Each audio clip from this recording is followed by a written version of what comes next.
Oh yeah, it feels great. Welcome to another episode of Good News in Oakland. We are at the fundraiser for Dr. Nyeisha DeWitt. She's running for City Council District Number 3, right? How are you today? I'm doing very well. Thank you for asking. It's a wonderful event, wonderful turnout, sharing this moment with wonderful people. So I'm very happy today. So why are you running for City Council District Number 3? What encouraged you to do that? You know, I'm from Oakland. I was actually reared in District 3. And when I was working in and around City Hall for a number of years, doing the back to school rally, working with the different mayoral administrations, I found that it was very fascinating that people would say this district lacks leadership and that no one wanted to step up to the plate to run for office. So although I was working in and around City Hall and working with lots of different people, I didn't really feel inclined to step up to the plate originally. But somehow the encouragement of other people, the experience that I had acquired, sort of made me feel like I was ready. And that the time was now, and when the seat became vacant, or when Nancy Nadell, council member Nadell, said she was retiring, I thought, what a wonderful opportunity. It's just very, very rare that you have an open seat in a district where you were reared, in a district where you work, where you serve. And I just said, let's go for it. What is your vision for Oakland? What do you see if you are elected? You know what? Right now, there's just an amazing opportunity that we have to really create a vision for this city. There hasn't been, in my opinion. No one really knows what to do with this city. No one knows how to market it. No one knows how to celebrate its greatness. No one can really conceptualize what we are and what our assets are and what we can do to sort of attract investment, attract businesses, to increase the outcomes for young people, to increase the quality of life for all that live here, visit, or work here. So my vision is to bring people together and sort of create an atmosphere where we can really start to get things done, where we can shed the reputation that we have for not being able to get things done or for having streets that are unsafe. There are cities all across the nation that have streets that are unsafe, but people who live here, they know the truth. They know that Oakland is a marvelous place. We do have our challenges. I'm not trying to deny that, but they know that Oakland is the place to be. It's not a city of potential. It's a city that has arrived at its greatness, and we just have to do more to celebrate the greatness and not allow people to define us and tell us and sort of create our narrative for us, where we can create our own narrative. So my vision is to bring people together, to sort of create a narrative that works, that is more, more respectful of the culture that we have, the diversity that we have, and the assets that we have. And those who invest in this community will start to see that this is really more than just a place where folks want to come and have Occupy protests, more than just where radicalism happens. It's a place where people live, where families live. It's a place of neighborhoods and community, and I want to celebrate the greatness that we are. Now, one of the narratives is the youth and what's going on with the youth, and I've been following your work for some years now. Before you decided to run for city council, you've always been involved in the community, and one of the main projects has been working with the youth, and that I know will help create a new narrative for the city of Oakland. What are some of the things that you have planned for the youth if you're elected?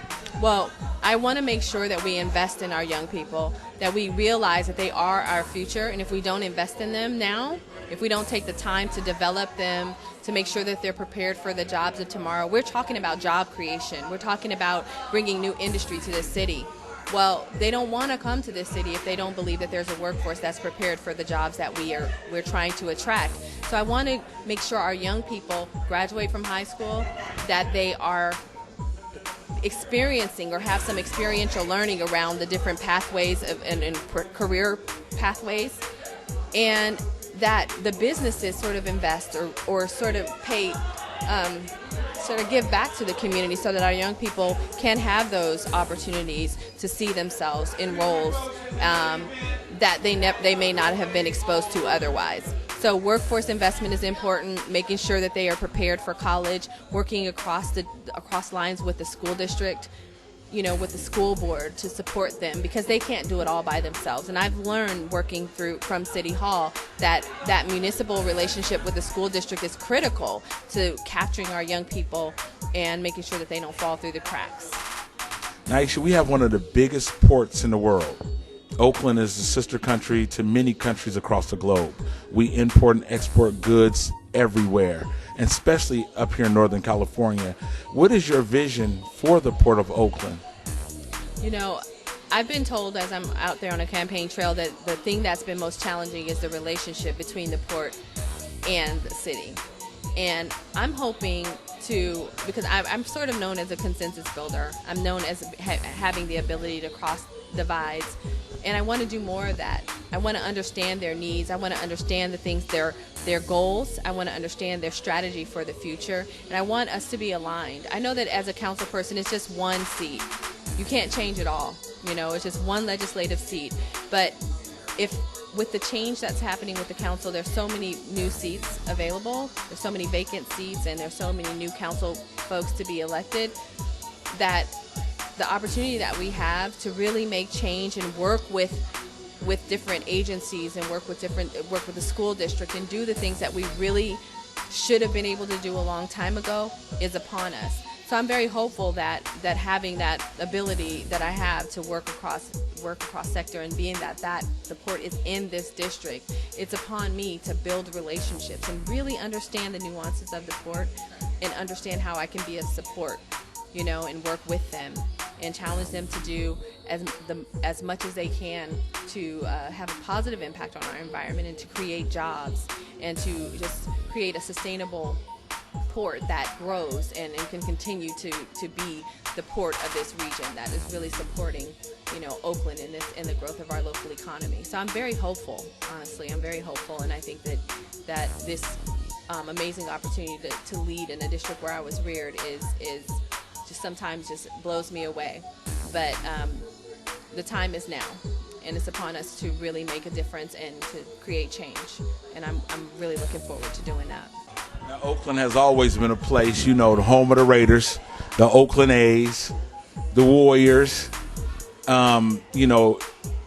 We're threatened with the fact that these teams may leave us, and we desperately need a new ballpark for our football and baseball teams.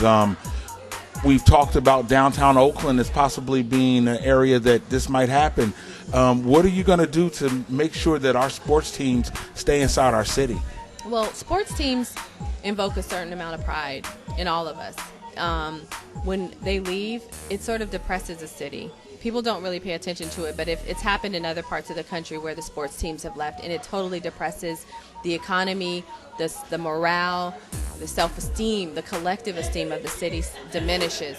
So I want to make sure that we keep our assets. Sports teams are not, they're not something that you can just have. They're a luxury. They're not a necessity in a community. And so when you have 3 teams, let alone 2 teams or 1 team, people are very fortunate to have that asset. And we should do whatever we can to protect that. I don't think that we should burden the community or burden the taxpayers, but we have to be smart about the way we approach it and have everyone do their fair share. But we need to work and negotiate in earnest with our sports teams to make sure that they stay here so we can keep and maintain our pride. The Raiders, what are the Raiders without Oakland?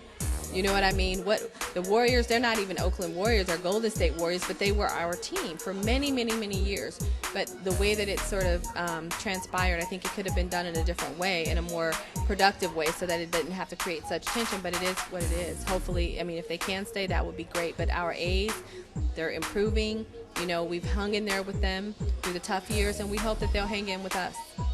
All right. Well, we want to thank you for the opportunity to sit down with you and listen to your views and visions of Oakland and what you plan on doing in the future. And we wish you all the luck in the world over here at Good News in Oakland. Thank you so much. I really appreciate for taking the time to come out and share this evening with us.